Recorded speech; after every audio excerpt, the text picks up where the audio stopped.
Well, hello and welcome to the Figge Art Museum's virtual Thursdays at the Figge series. My name is Melissa Moore and I'm Director of Education here at the Figge, and I'm very happy you could join us tonight. For the time being, we're hosting these virtual programs on most Thursdays, so please check out the Figge's website for information on upcoming programs. So you know, next week we'll feature the Figge's very own Joshua Johnson, curator of the exhibition New American Scene, Recent Acquisitions to the Figge Collection. The program will begin at 6:30 p.m. Central, and just like this week, after you register online, you will receive a link to join the program on the day that the program is scheduled. We're able to offer these Thursday programs at no cost to you, thanks to the generous sponsorship provided by Chris and Mary Rayburn. Chris and Mary, for that, we are so grateful. Thank you. While these programs are free to watch, I do encourage you to consider becoming a Figge member. Your support as a Figge member is really vital to the museum now more than it ever has been before. Membership generates the revenue that we need to support our exhibitions, educational programs like the one that you have here tonight, but also ones for families and children. And it also helps us care for the collection and much more. For those of you who are ready to visit the Figge in person, we are open and we recommend that you check out our website, which has information on updated policies, such as the requirement that all visitors wear masks while in the museum. For tonight's program, we do welcome your questions and comments, so please feel free to type those into the Q&A or the chat at any time during the program, and we will respond to them as we can. All right, I think that's all the business. So at this time, it's my great pleasure to turn things over to Vanessa Sage, the Figge's Assistant Curator and Co-Curator of the exhibition we're celebrating tonight. Vanessa is going to introduce tonight's program. So Vanessa, thanks for joining us.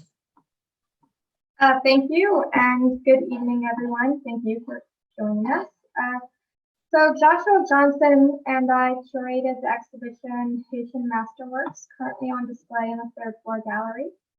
Joshua is the assistant curator, and I am the assistant registrar, and I am the assistant curator here at the Figge. For the program this evening, we are going to introduce the exhibition and talk in detail about a number of works within the context of the thematic sections by which we have structured it, and then end with a Q&A with the audience.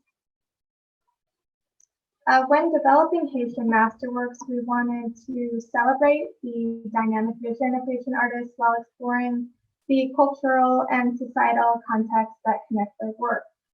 We curated this exhibition from the museum collection, which is one of our greatest resources, and organized it thematically into sections on history, everyday life, spirituality, and the natural world, all important themes within Haitian art.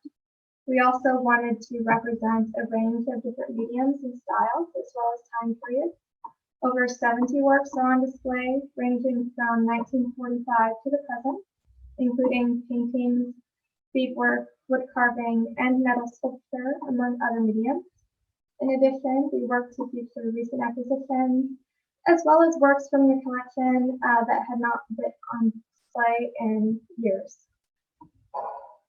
We are thrilled to offer visitors the opportunity to engage with Haitian art and culture, and for them to see how it has evolved over the past 7 years and how it continues to. But how, you may ask, did a museum in Davenport, Iowa come to hold one of the first and most significant collections of Haitian art in the United States? That is in large part due to Dr. Walter Neiswanger. A dedicated supporter of the museum, Dr. Neiswanger established the collection through a generous gift of Haitian paintings and sculptures in 1967, and continued to donate important works of Haitian art after that. Since that initial donation, the collection has grown through strategic purchases and gifts to include hundreds of artworks reflecting the continuing evolution of Haitian art, and to include artists working within the Haitian diaspora. At this point, Josh and I will take turns speaking about the theme, and we'll discuss some highlights from the exhibition. I will begin with the history section. Josh, if you would advance. Thank you. So Haiti's turbulent past features prominently in much of Haitian artwork.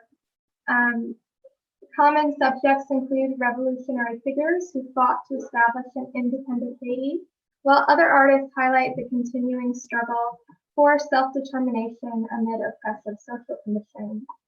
The section begins with imagery related to the revolution and transitions to more recent events demonstrating the persistent legacies of resistance and colonialism, as seen through the these works of art. I am going to spend a little bit of time on the background of Haiti. It is on the island of Hispaniola, which it shares with the Dominican Republic in the Caribbean. Upon the arrival of the Spanish to the island in 1492, the indigenous Taino population rapidly declined due to disease, forced labor, and conflict with the Spanish. The Spanish began transporting enslaved Africans to the island for mining and agricultural labor in the early 1500s, a system maintained through harsh subjugation for nearly 300 years. In the late 1600s, the French established Saint-Domingue on the western third of the island and made immense profits until the revolution began in 1791. After years of fighting and shifting alliances, the independent nation of Haiti was established in 1804. The revolution remains incredibly significant, and as such, revolutionary figures are frequently portrayed by artists. Toussaint Louverture, considered the father of Haiti, who led the revolution until his eventual betrayal, imprisonment, and death in France, and Jean-Jacques Dessalines, who led the revolution after Louverture's demise, are also popular subjects. Since the revolution, a great deal has shaped modern Haiti, including dictatorial regimes, civil unrest, and international intervention, some of which are referenced in the artwork in this section, including famed artist Philomé Aubin's image of a skirmish between the U.S. military occupation of Haiti, as well as Garber's image of Madame Duvalier, Michelle Bennett, the wife of Baby Doc Duvalier, of the oppressive Duvalier regime. Interestingly, Michelle Bennett is apparently a descendant of a figure central to this work, which I'll be discussing now, King Henry Kristoff. And in the exhibition, we've placed Madame Duvalier and King Henry Kristoff side by side. Although they lived over a century apart, they are both known for their extravagant ways of living as well as their abuses of power. This is the first time the work has been exhibited in the museum. It is by Marat Saint-Ville and portrays the last days of King Henry Kristoff. And it was a recent gift of Linda and J. Randolph Lewis. King Henry Kristoff was born in 1767 and died in 1820.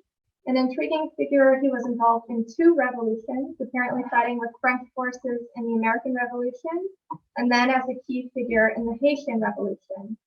He was elected president in 1807 and later declared himself King of the North, while Alexander Pétion was president of the South. He was the only king of Haiti, and he was an unpopular autocratic leader known for reinstituting forced labor, creating an elaborate dress code, establishing a system of nobility, and for constructing ostentatious palaces. This scene takes place in Sans-Souci Palace, the ruins of which still stand and remain impressive today. After suffering a stroke, King Henry Kristoff killed himself shortly after in 1820. In this work, you can see the people crowded at the window looking through the bars, perhaps representing the threat of an uprising, as well as Henry's heir and wife to the left of the bed. You can also see the means by which Kristoff took his life in the guns above the bed. He apparently shot himself with a silver bullet shortly after his stroke. His son, whom he had named as heir, was assassinated shortly after his death.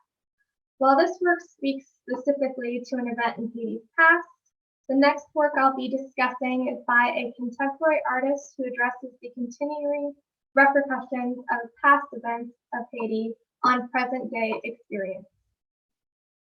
You could advance this slide. Thank you.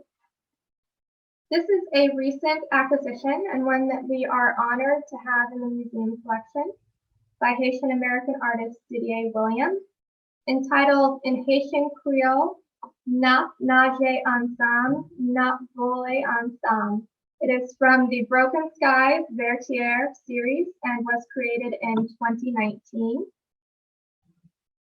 Born in Port-au-Prince and raised in Miami, from age 6, the exploration of cultural identity in the Haitian diaspora is integral to Williams' practice. This work, which is almost 9 feet wide, was featured in the recent Didier Williams Lacroix exhibition at the Figge. The title of the series references the decisive battle of the Haitian Revolution and the fractures caused by colonialism. William meticulously crafts his work using wood carving, printmaking, painting, and collage. While the richness of the work is visible here, the colors, the materials, and their layering is truly something to behold in person. They are exquisitely done, highly detailed works. Within the history section, I'll also mention that there is a fantastic painting by Jacques Cherry of the Battle of Vertier, the namesake of Williams' series of paintings. In Williams' work, there are 3 figures tumbling through a disorienting space filled with clouds. The space is ambiguous as to whether they are struggling with one another or trying to help one another, and even where one figure ends and the others begin. Of the work, Williams stated, "My intention here is to fracture the otherwise stable conventions of space established by Enlightenment ideas about the landscape." Many of the artists and painters referenced here were happening concurrently with the Haitian Revolution during the late 18th century. Painters like J.M.W. Turner, Francis Towne, and Thomas Gainsborough and others paid particular attention to the sky, often depicting skies that were grand and bathed in a kind of ethereal light. On his deliberate ungrounding and the disorienting nature of space within the work, he references the condition of diaspora, the scattering of people from their homelands, and that state of being, a condition which he states is an atemporal relationship developed with one's history and identity. In addition to historical images of everyday life, including market scenes and family gatherings, are also popular subjects. Joshua will now discuss that thematic section and some works within it.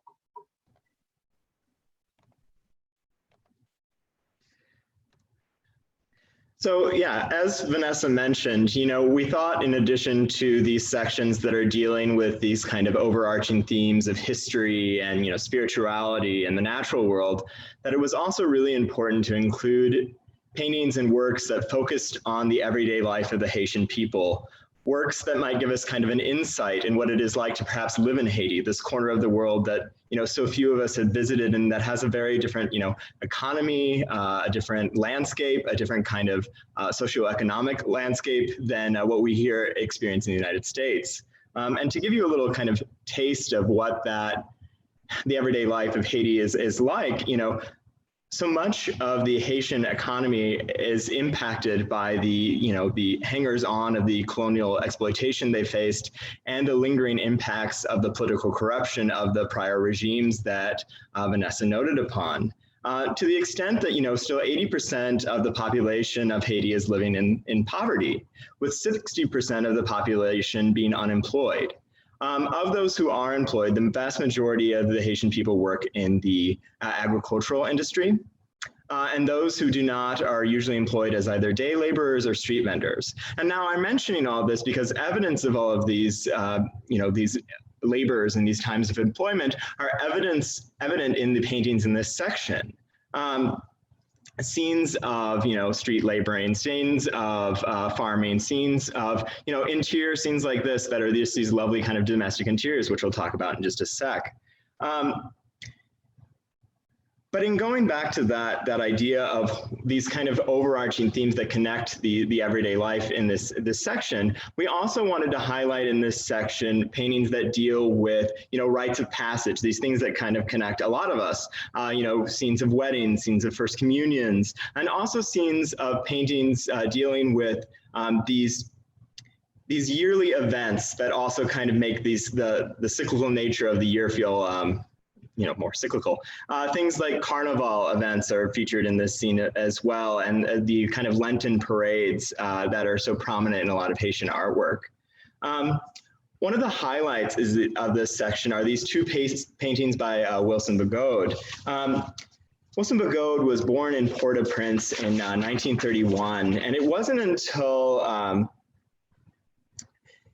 much later that he was introduced to the Centre d'Art through his neighbor, Hector Hippolyte, who had originally inspired him to paint, or I'm sorry, to become interested in art. Actually, Wilson Begoad actually started out working in clay, and it was only after his introduction to the Centre d'Art and its leader, DeWitt Peters, that he was encouraged to express his kind of artistic ideas through the medium of paint, which is where he ended up kind of finding his stride as an artist, as evidenced by these paintings.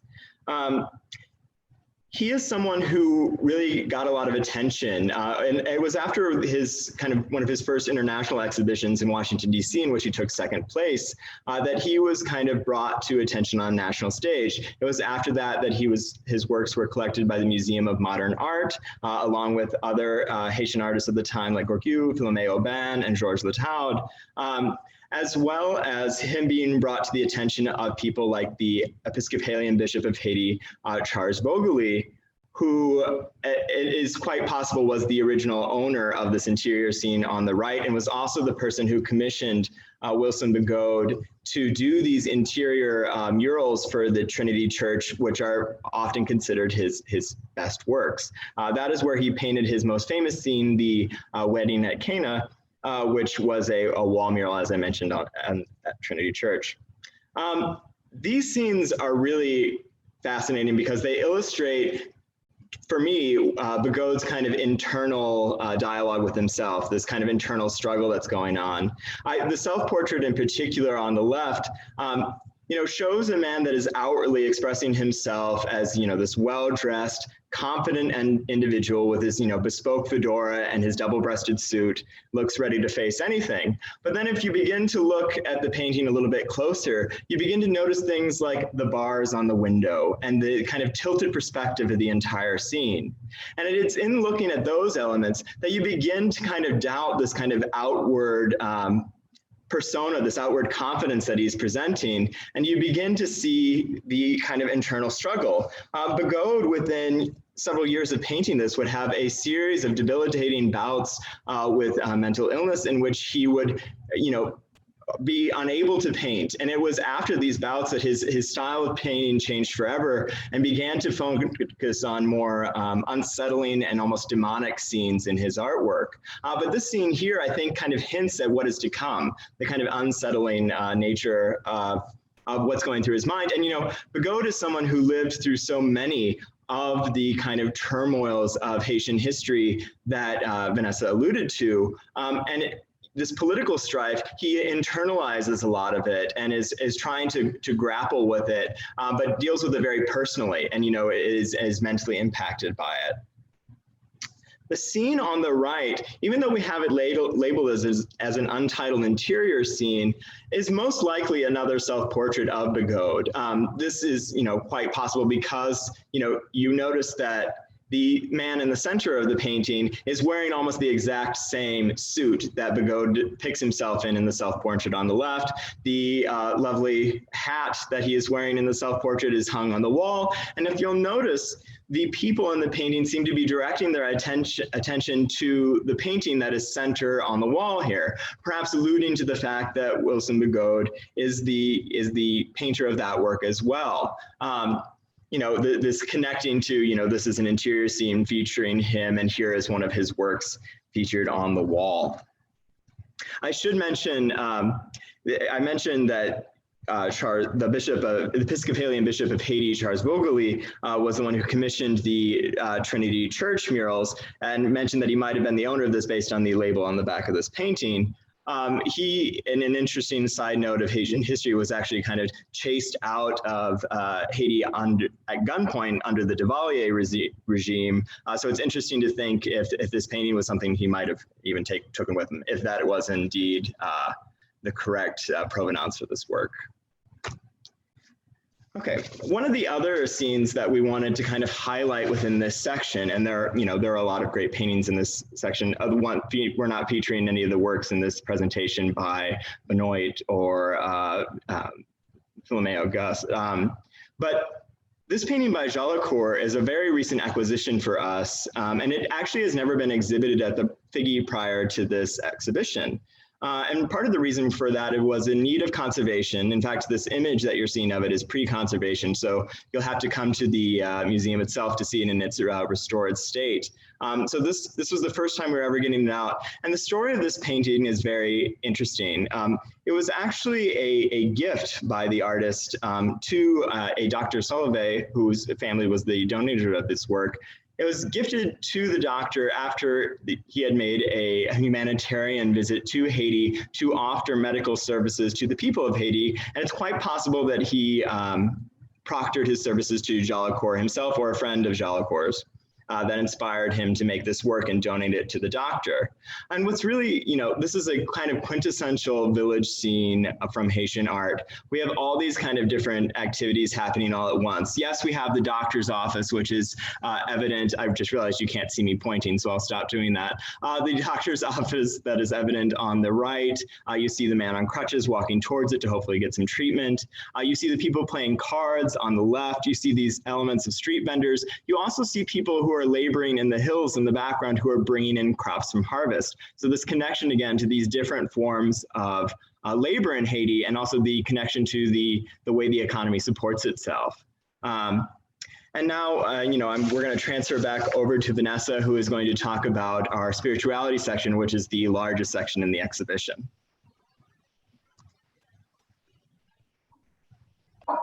Hello. I tried to bump up the microphone, so hopefully those of you who couldn't hear me before can hear me a little bit better now. As Josh mentioned, spirituality is one of the largest sections. Well, it is the largest section in the exhibition. Within the section, we have this large wall of metalwork, which you can see on the screen there, as well as another wall featuring Voodoo flags or drapeaux. And those are hanging salon style. For the purposes of this presentation, I wanted to highlight an example of metalwork, an example of drapeau, as well as a painting from the section, as well as to demonstrate within those works the intersection of Christian and Voodoo iconography within Haitian artwork and religious systems. Within the exhibition, this section begins with more Christian imagery, and then it transitions to more heavily Voodoo imagery. And there's a lot, as I said, there's a lot of overlap in intermediary works that have elements of both. A little bit more about Voodoo. It is descended from African religious systems, which were brought to the island by enslaved peoples, and over time they blended with elements of Catholicism. I will say that at various times throughout the history of Haiti, efforts have been undertaken to convert or tamp down Voodoo practices, whether by government or in the far past by colonial forces. Haitians practice a variety of different religions, including Catholicism, Protestantism, Voodoo, and others. Though it is not necessarily one or the other, specifically in terms of Voodoo and Catholicism. There are many Haitians who not only practice elements of Voodoo in their life, but they also attend church. And as I mentioned, historically, there has been a blending of the two, known as syncretism between the two. So Voodoo is a monotheistic religion in which Bandi, or the good God, is the supreme being. And while the Loa, which are the spirits, they act as mediators between the earthly realm and Bandi. So if you want or you need something, you would approach the Loa connected with what it is that you are seeking. Each Loa has its own personality and belongs to a family of spirits. They occupy a similar role as Catholic saints And Catholic saints are frequently visually and conceptually linked to different lois. One example is the Voodoo spirit Papa Legba, who stands at the crossroads, and he is the one who permits worshipers to communicate with the spirit. And he's often associated with Saint Peter, who holds the keys to the kingdom of heaven. Ritual practice and transformation are also common subjects in the featured artworks. Not only is transfiguration important in both Catholicism and Voodoo in terms of, practice as well as stories related to those religions, but within the artworks themselves that we have in this exhibition, materials such as scrap metal, fabric, and sequins are transformed into objects with great symbolic power. And on the screen there, the first work I will be discussing is portraying a scene from the New Testament, Christ on the Road to Calvary. It is by metal sculptor Gabriel Bien Ami. He is a respected contemporary Haitian sculptor from Croix de Broquet, which is the same village that Georges Leotaud is from. Now, Leotaud is considered the father of Haitian metal sculpture.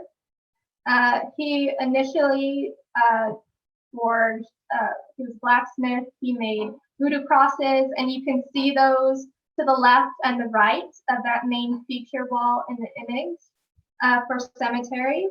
He also made farm tools prior to creating the sculptural metalworks for which he is now known. Two examples of the crosses, as well as I mentioned, there's a large figural work. It's the second from the center on the right-hand side on the wall. Is also on display in the exhibition. A little bit more about how Haitian metalwork is created. It is often made from metal, whether it is metal flattened from scrap metal, rather, flattened from an oil drum or even automotive parts. After flattening, a design is drawn on with chalk before that is chiseled out with a mallet and chiseled. So it creates that lovely airy open work design that's really dynamic. And we really wanted to highlight that on the wall, which is why we selected such a vibrant color to show the relationship between, the void and that dark metal. In other works on the metalwork wall, we see a variety of different styles as well as subject matter. But for the purposes of the section, we selected works reflecting spirituality. So in addition to this image of Christ on the Road to Calvary, we have Saint Michael and the Devil, as well as various spiritual entities from Haitian mythology. You can see at the top there's Baron Sandy by Murat Briere at the very top center. So if you could advance to the next slide, Josh.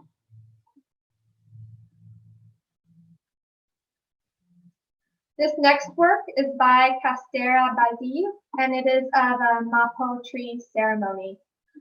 In Haitian Voodoo, mapo trees are considered sacred. They are a place where the earthly realm and the spirit realm meet. As Joshua, I'm sure, discussed, the natural world has a lot of religious importance attached to it. And spirits are thought to inhabit places like trees and forests. And in this work, you can see that there are offerings at the base of the tree while worshipers are around it. And a man climbs the tree, likely carrying offerings in the bag so that he may hang them from the branches of the mapo tree. Now, unfortunately, Haiti's forests have been largely destroyed, and a lot of mapo trees have also been destroyed through that process, and the trees are increasingly rare on Haiti. A little bit more about the artist behind this work. He was one of the early artist members of the Centre d'Art. He actually worked for a founder, DeWitt Peters. Now, a little bit more about the Centre d'Art, which I don't believe we covered earlier. It was founded in 1944 by DeWitt Peters and a number of different Haitian intellectuals. And it encouraged artistic production. It also encouraged the international art market for Haitian art. And so in that way, it's really, the origins of these US-based art collections. Unfortunately, Basile died quite young at 39 from tuberculosis, but we are lucky to have several of his works in the museum collection, one of which is, of course, the Mapo tree, and there is, I believe, one other work by him featured in the exhibition. If you could advance to the next slide. So another important element of voodoo ritual are flags. These are called drapeaux. They are important religious objects, and each flag bears the symbol of different spirits, as I mentioned, known as Wa, that exists within the voodoo pantheon. Now, at the outset of ceremonies, flags are unfurled. They herald the coming of the spirits. They are also displayed in voodoo shrines. And while they have a ritual purpose, these flags are also works of art with strong compositions, vibrant color, and finely detailed beadwork. They are extremely time-consuming to create. And often there are master flag makers who will have apprentices that work with them on creating these flags. They include thousands of beads and sequins in different colors with very complex patterning. Symbols called bebe and figures representing the spirits are typically primary elements of the design. Now what I'll say about the drapeau is that with the rise of an international market for Haitian art, they have increasingly been created as art objects rather than for use in voodoo ceremonies. And as you can see, this work here on the screen is a flag, and you can see the fringe as well as the ties on the right-hand side. And that indicates that rather this wasn't intended strictly as an art object or for sale to people from different countries or for sale on the art market, that this is actually likely used in rituals, so that those ties would have been used to secure the flag onto a stage. Now, a little bit more about this flag in particular. I hope that you can see the man on the horse in the center of the flag. This is one of the largest flags also in the museum collection. And this is a figure associated with the loi of war, Ogu Fere. But you can also see, and this is one of the reasons that I wanted to feature this in the presentation, is that syncretism that I was talking about. So this Ogu Fere is often associated with Saint James the Great, who's known as Saint Jacques Major in France. And so on this flag, at the very top, you can see that there's an S above the figure, rather in the center of the flag. You can see that there's an STJ for Saint Jacques, and at the bottom, there's the OGF, standing for Ogu Fere. And the image in that center of the man on the horse and that stance can actually be traced to a popular chromolithograph of St. James the Great. And so you can see how these important figures within Catholicism are integrated into voodoo iconography. And it's like the power of that figure within Catholicism, and it's being merged with Ogu Foray in this object. And now I think we'll go ahead and pass over to Josh, who is going to discuss some themes of the natural world within the exhibition.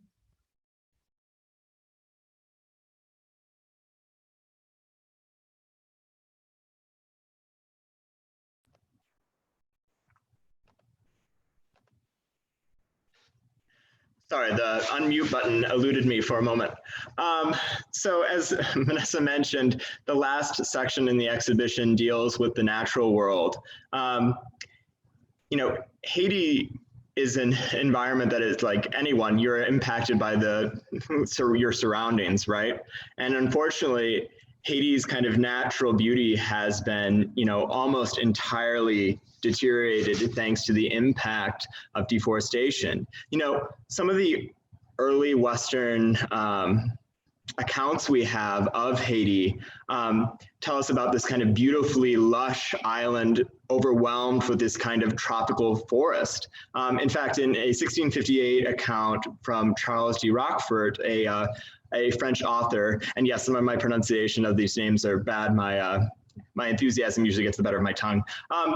He said that Haiti is green in every season, making an agreeable perspective and representing a perpetual summer. So that's the description of, you know, Haiti from a Western colonial perspective in the, you know, mid 17th century. And then, you know, by 1982, we have a mere 3% of the island that is still covered by forest. So from this, you know, lush tropical Edenic paradise to this, you know, island that is devoid of all of its natural ecosystem, and you know what is in not entirely a very long stretch of time is really a testament to the efficiency with which the colonizers destroyed this environment. But in Haitian art, you know, you wouldn't know that necessarily, because in Haitian art, the landscapes are often depicted as though that natural tree line still exists. It's to the extent that it's even looks more lush than it ever probably was in reality. So that juxtaposition between the reality of what the Haitian environment is versus what's depicted in the artworks on view is one of the kind of central points we focus on within this section. And to give you a kind of a sense of the level of deforestation, there's so few trees left and so much few of the kind of natural flora left that there is actually increased erosion. You know, there's less of a barrier to things like hurricanes and flooding. So this seemingly, you know, aesthetic thing of there no longer being any trees has deep impact on the people of Haiti, because now these natural disasters that frequently hit this island are exacerbated by this lack of forest. But anyway, back to the artwork on view. As I mentioned, they're often depicting Haiti as this lush tropical paradise. And it's not only the kind of trees and plant life that look lush. Often the animals in these scenes are, you know, exceedingly abundant. You know, and it's not just animals that would have been typical inhabitants of Haiti, but instead also animals from Africa. So there's this combination of Haitian and African animal life coexisting peacefully, whether or not they would have been predator or prey, or whether or not these animals would have been well adapted to life on Haiti.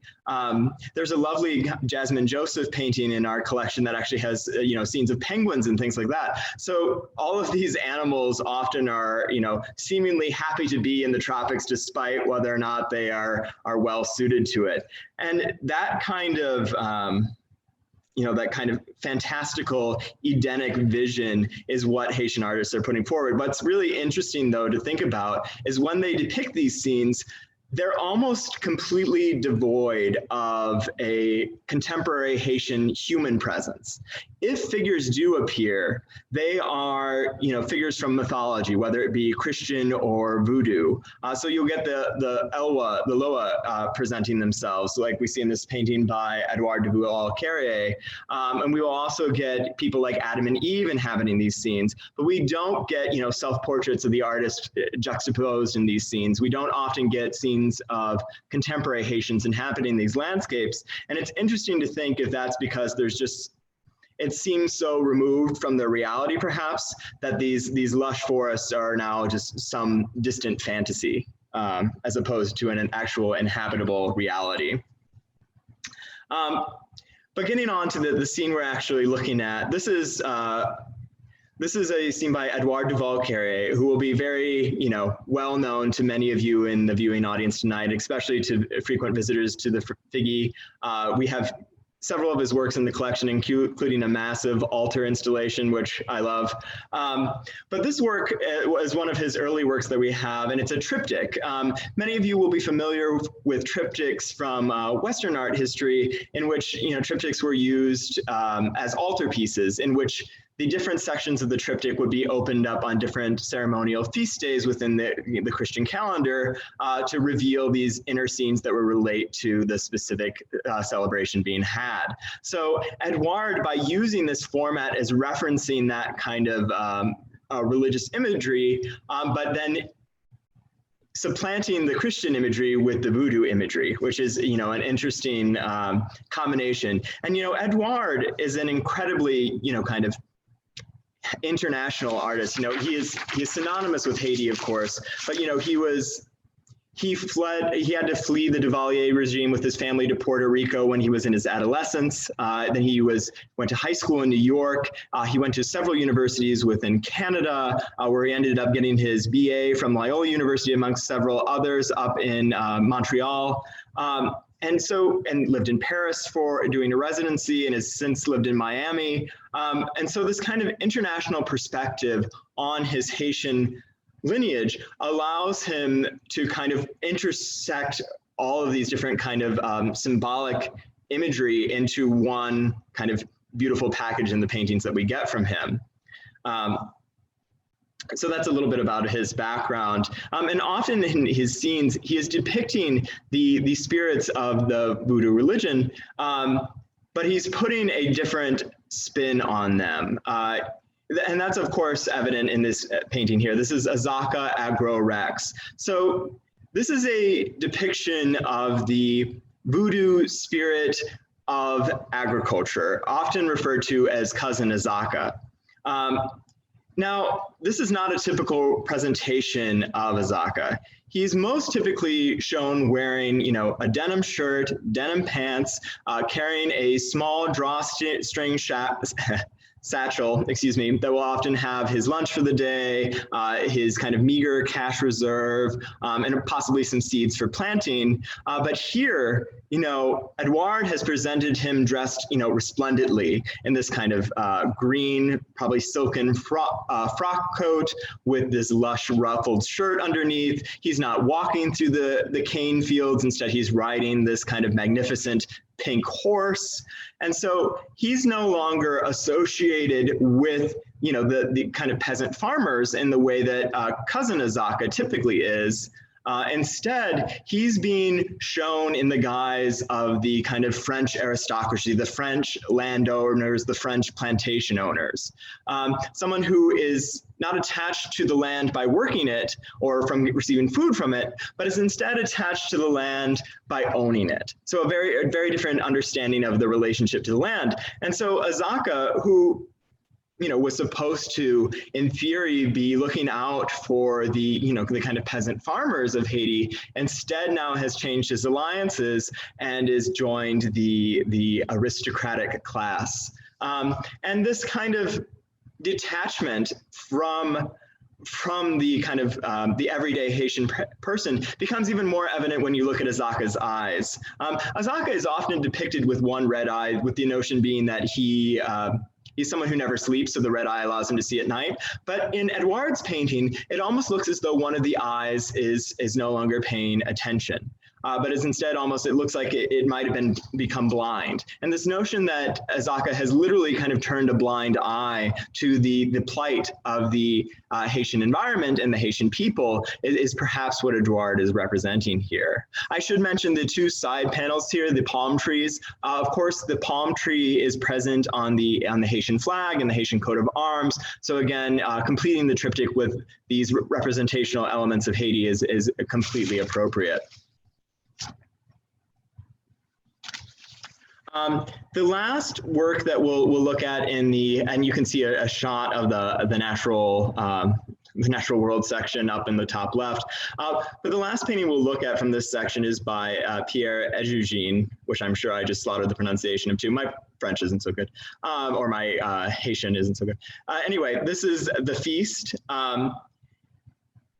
In Eugene's paintings, he often is depicting these representations of popular parables, popular fables from Haiti, but also Christian mythology and Voodoo mythology, but using these kind of personified animals to take on the roles that humans would typically fill. And The Feast is no different than that here. In this work, we see, it's titled The Feast, but if you'll notice, if you look at all the different animals, the only ones that are eating is the bear in the very center.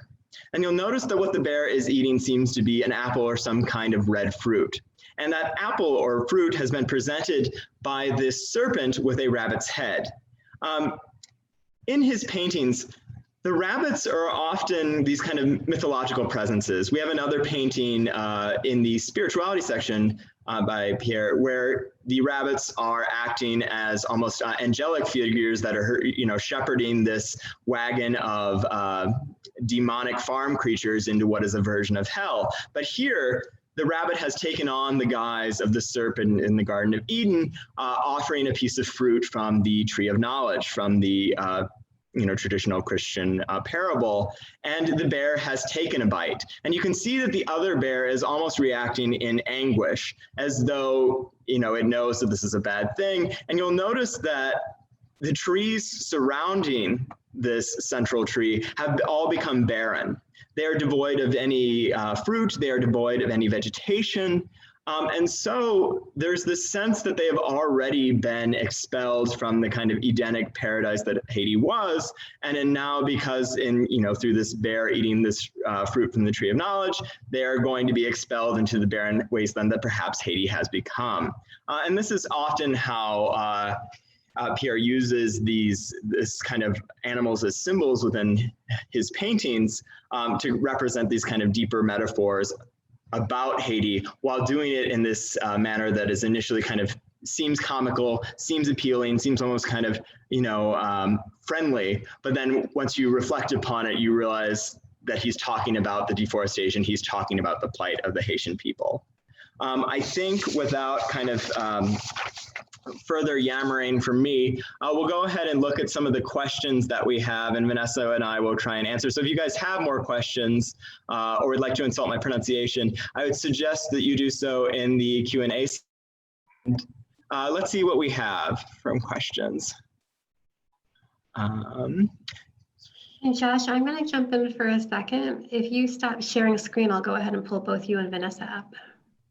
Yeah, there we go. So one of the questions that we had asked about the Horseman Flag and asking that if it was the largest and what were its dimensions. I'm sure we can give an approximation. I'll throw it to you, Vanessa. Yeah, so that is 3 feet tall and 41 inches wide. And I believe it is the largest in the exhibition. Okay, so the question is regarding Didier Williams, please address the non-translation of titles. So Didier Williams had an exhibition at the Figge Art Museum called Didier Williams Laku, and all of his artwork titles are in Haitian Creole, and they are left intentionally untranslated. And the reason that he prefers to do that is he wants to give people a small taste of what it feels like to be a speaker of a different language, and just a small sense of that barrier that people exist when they move to a different place. And and he also has stated that he likes people to also try to translate it themselves. And there's lots of ways you can do that online. There's Creole to English translating systems. And he also mentioned that he finds it interesting how people mistranslate the titles. And so don't get them right, perhaps, but also that kind of lost in translation element.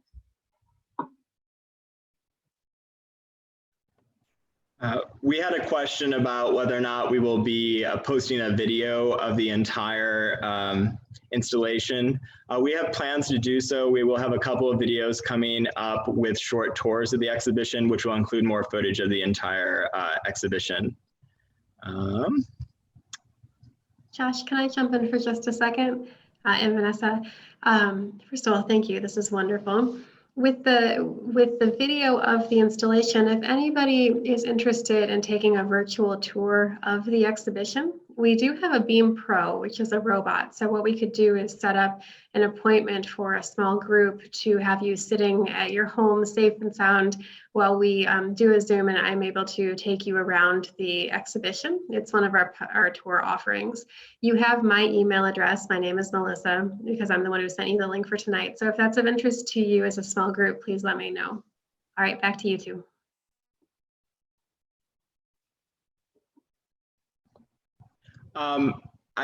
We've gone through quite a few of the questions that were in the chat. A lot of people were concerned that Vanessa was trapped in a tunnel, but that seems to be the majority of it.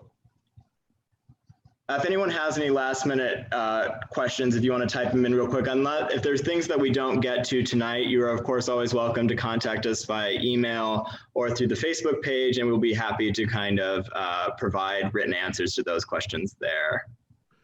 We did have one that just popped up, and I'm sorry to jump in again, in the Q&A, not in the chat. Could you give us a ballpark of the size of the collection? Just a ballpark. I believe it's over 350 works, close to 400. That's what I was thinking as yeah. well. Yeah, and it does keep increasing. So one of the great things about that we've experienced with the Figge is the generosity of people donating works from their individual Haitian collection to the museum. And so through that mode, but also through strategic acquisitions, we continue to grow the collection. So there was another question in the Q&A about the kind of negative language that has often been used to talk about Haiti in terms of the political environment and the environment itself. And there was a question about speaking to how that continues to have a lingering impact about how Haiti is talked about even within the context of this exhibition. And Vanessa and I can probably both weigh in on this. I think that there's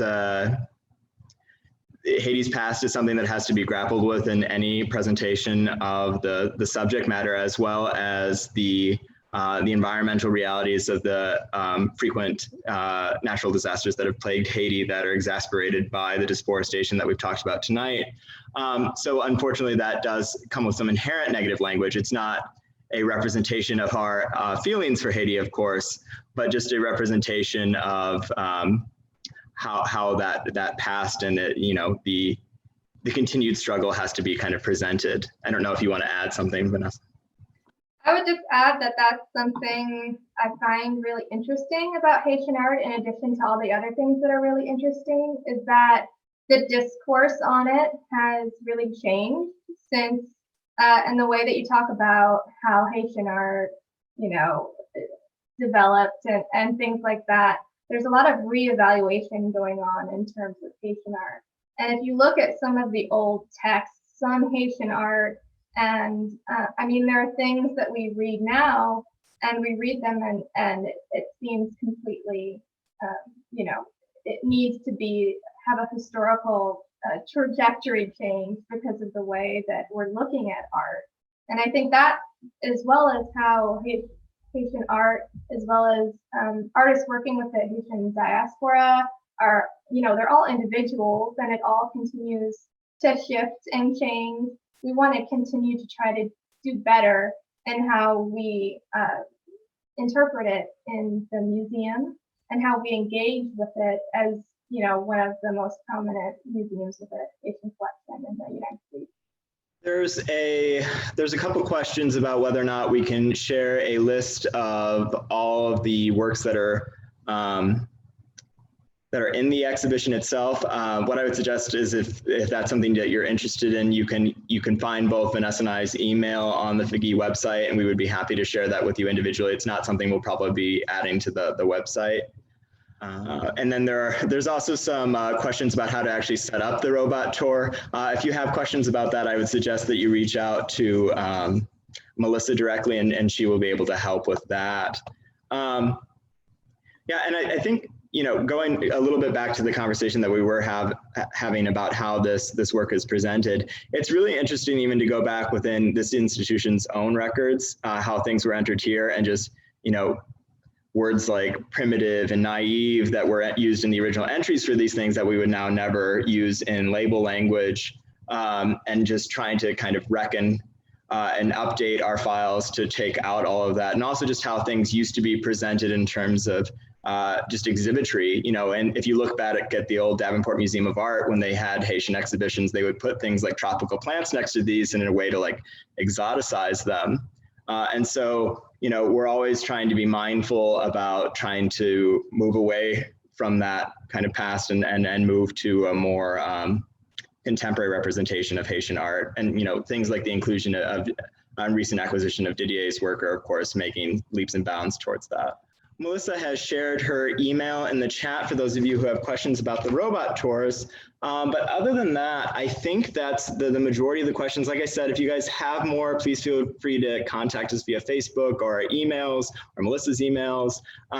If you are interested in visiting the exhibition, it is up until January 24th. I invite you to please visit the Figge website before visiting us in person, just to acquaint yourself with all of our kind of COVID regulations and also to reserve a time slot.